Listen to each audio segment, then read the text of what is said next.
नमस्कार दोस्तों, मेरा नाम रमन है। और आज की इस वीडियो में हम लोग डिस्कस करने जा रहे हैं इन्फोसिस लिमिटेड के फाइनेंशियल ईयर 2022-23 के क्वार्टर 4 के रिजल्ट्स के बारे में। तो कंपनी ने अपने लेटेस्ट नंबर पेश किए हैं और एक नज़र डालते हैं कंपनी के लेटेस्ट रिजल्ट्स पर। तो सेल्स में क्यू ऑन क्यू बेसिस पर जो इस क्वार्टर का रिजल्ट है उसमें जो सेल्स हैं उसमें दिसंबर 2022 के क्वार्टर के कंपैरिजन में थोड़ा सा डिक्लाइन है। लेकिन अगर हम वाई ऑन वाई की कंपैरिजन करें तो पिछले साल के 32,000 करोड़ के प्रॉफिट के रेवेन्यू के कंपैरिजन में जो रेवेन्यू है वो 37,000 करोड़ पर चला गया है। और अगर हम प्रॉफिट की बात करें तो similarly Q on Q basis पर जो प्रॉफिट है उसमें डिक्लाइन है ऑपरेटिंग प्रॉफिट में, और जो वाई ऑन वाई बेसिस पर प्रॉफिट में जंप है। और वैसा ही आपको रेशो जो है नेट प्रॉफिट में भी देखने को मिलेगा, क्यू ऑन क्यू बेसिस पे डिक्लाइन और वाई ऑन वाई बेसिस पर इंक्रीमेंट। और जो कंपनी का एनुअल अर्निंग पर शेयर है उसमें 52 रुपीज़ से इंक्रीज होकर वो 58 रुपीज़ पर आ गया है, यानी तकरीबन 10% का इंक्रीज हुआ है। एक बार कंपनी के शेयर होल्डिंग पैटर्न पर भी नज़र डाल लेते हैं। इसमें कंपनी का जो मार्च का क्वार्टर है उसका शेयर होल्डिंग पैटर्न अपडेट नहीं हुआ है। लेकिन अगर हम ओवरऑल देखें तो एफआईआई की होल्डिंग जो है, जो कि 31% से बढ़कर 32% फिर 33% हुई थी, वो 36% पर आ गई है। और जो डीआईआई की होल्डिंग है जो कि एक समय पर 25% के आसपास हुआ करती थी, वहाँ से घटकर 15-16% चली गई थी और वो वापस से अब 32-33% के आसपास आ चुकी है। जबकि रिटेल इन्वेस्टर यानी कि पब्लिक ने इसमें अपनी जो होल्डिंग है उसको कम कर दिया है। तो जो स्टॉक है वो करंटली 1389 की प्राइस पर ट्रेड कर रहा है, और जबकि इसका जो लाइफ टाइम हाई है वो 1953 रहा है। स्टॉक जो है वो करंटली अपने लाइफ टाइम हाई से अप्रॉक्सीमेटली 29% डाउन है, यानी कि 29% के डिस्काउंट पर मिल रहा है अपने लाइफ टाइम हाई से।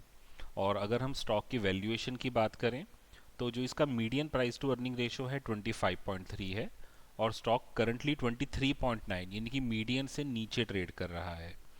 जबकि कंपनी के जो ईपीएस की ग्रोथ है वो अभी भी बरकरार है, लेकिन फिर भी जो कंपनी की वैल्यूएशन है जो एक समय पर 38 के आसपास चली गई थी, वहां से धीरे धीरे गिरते हुए अब 23.9 के पास आ गई है।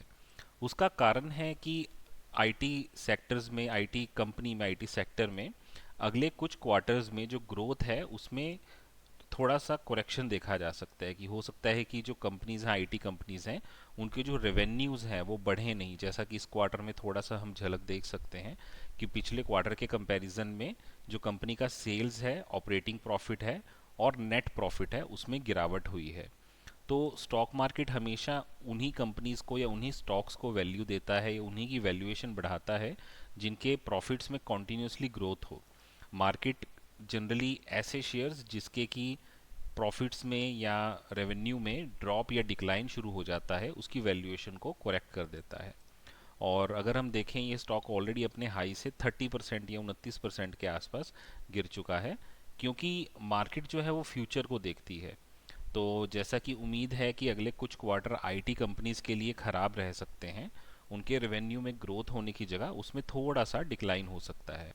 इसीलिए मार्केट ने ऑलरेडी जो स्टॉक का प्राइस है उसको थोड़ा करेक्ट कर दिया है, और जो वैल्यूएशन एक समय पर 38 के आसपास चली गई थी उसे करेक्ट करके मार्केट 24 पर ले आई है। अब हम नज़र डालते हैं कंपनी के टेक्निकल चार्ट पर कि अगर हम इस स्टॉक में ऑलरेडी इन्वेस्टेड हैं ऊपर के लेवल पर, या फिर अगर इस स्टॉक में हम एवरेजिंग करना चाहते हैं तो हमें किन इंपॉर्टेंट लेवल्स पर नज़र रखनी चाहिए। करंटली जो कंपनी का स्टॉक है वो जो इसका सपोर्ट का एक लेवल, एक जोन बना हुआ है तकरीबन 1350 से लेकर 1410-15 रुपए तक का, उसी जोन के आसपास ट्रेड कर रहा है। लास्ट क्वार्टर के रिजल्ट आने पर, जब पिछले क्वार्टर के रिजल्ट आए थे तो स्टॉक का प्राइस तकरीबन 1475 रुपए से 1613 रुपए तक चला गया था। वहां से फिर ये गिरता हुआ अपने प्रीवियस सपोर्ट के लेवल पर आ चुका है।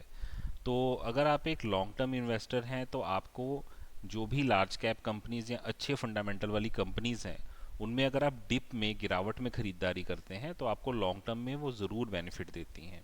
जैसे अगर हम इस कंपनी को थोड़ा सा पीछे जाकर इसकी हिस्टोरिकल प्राइस मूवमेंट को देखते हैं तो यहाँ आप देख सकते हैं कि कंपनी ने पहले एक बार सितंबर 2018 में अपना लाइफ टाइम हाई हिट किया था, जो कि तकरीबन 750 रुपये का था।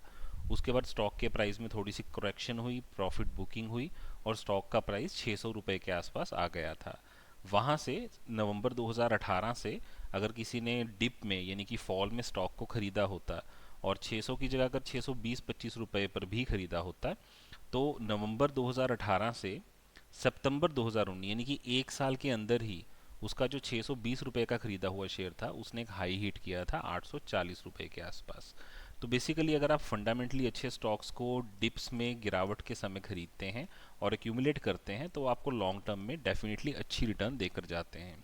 कोविड के समय इस स्टॉक का जो प्राइस है वो 820 रुपए से गिरकर तकरीबन 500 रुपए तक आ गया था। तो अगर किसी ने डिप में गिरावट के समय में मान लीजिए बॉटम पर 500 पर नहीं भी खरीदा होता, 600 के आसपास भी खरीदा होता, तो 600 से स्टॉक का प्राइस मार्च 2020 से जनवरी 2022 यानी कि 2 साल के अंदर तकरीबन 600 से 1950 चला गया। 600 650 से 1950 चला गया। दैट मीन्स रुपया 3 गुना से भी ज़्यादा हो गया। उसी तरह से अभी जो स्टॉक का प्राइस है वो ऑलरेडी 30% डिस्काउंट पर अवेलेबल है, और अगर आप इसमें इन्वेस्ट करना चाहते हैं तो आप इन लेवल्स पर नज़र रख सकते हैं। जैसा कि अभी जो रिजल्ट्स हैं उनमें क्वार्टर ऑन क्वार्टर बेसिस पर थोड़ा सा डिक्लाइन है, तो पॉसिबल है कि स्टॉक के प्राइस में थोड़ा सा फॉल हो। वो फॉल कितना होगा वो हम समझने की कोशिश करते हैं। देखिए, लास्ट क्वार्टर के रिजल्ट्स आने के बाद स्टॉक का प्राइस एक बार 1600 तक गया था और वहाँ से ऑलरेडी 1600 से 1389 के आसपास अभी ट्रेड कर रहा है। तो यहाँ से अगर गिरावट होती है, अगर हम तकरीबन रफली 10-12% की गिरावट भी और गिने, तो इससे नीचे 3 लेवल ऐसे हैं जो कि 10-12% के अंदर आते हैं। 1389 के बाद सबसे पहला जो सपोर्ट का लेवल आएगा वो तकरीबन 1315 रुपये के आसपास आएगा। उसके बाद जो सेकंड लेवल है वो एक रेंज है 1235 रुपये से 1265 रुपये की। और जो तीसरा लेवल है जिस पर मेरी भी नज़र रहेगी वो है तकरीबन 1180 रुपये से 1200 रुपये का, राउंड फिगर आप 1200 गिन लीजिए, 1200 रुपये तक का लेवल। तो अगर ये स्टॉक का प्राइस, अगर आप इस स्टॉक में मान लीजिए ऊपर के लेवल पर कहीं पर 1700 से लेकर 1900 के लेवल पर आपने बाइंग की हुई है, तो आपको डेफिनेटली 1200 के लेवल पर नज़र रखनी चाहिए कि अगर इस स्टॉक का प्राइस गिरते हुए 1200 या 1210 तक आ जाए तो आप उसमें इन्वेस्ट कर सकते हैं। जो कि अगर ये 1200 के लेवल पर आता है तो अपने लाइफ टाइम हाई से तकरीबन 38-39% का फॉल होगा या 38% का फॉल होगा, जो कि एक इन्फोसिस जैसे लार्ज कैप स्टॉक के लिए बहुत ही अच्छी इन्वेस्टमेंट की अपॉर्चुनिटी बनती है। तो आप इस स्टॉक के इन लेवल्स पर नज़र रखिए। अगर आपने इस स्टॉक में बिल्कुल भी इन्वेस्ट नहीं किया है तो आप चाहें तो 1265 या 1315 के अराउंड भी इन्वेस्ट कर सकते हैं। इन्वेस्टमेंट हमेशा स्टैगर्ड मैनर में छोटी छोटी क्वांटिटीज़ में डिप्स पर की जानी चाहिए, कभी भी किसी भागते हुए शेयर को, यानी जब एक स्टॉक का price continuously new higher highs बना रहा हो तब नहीं करना चाहिए।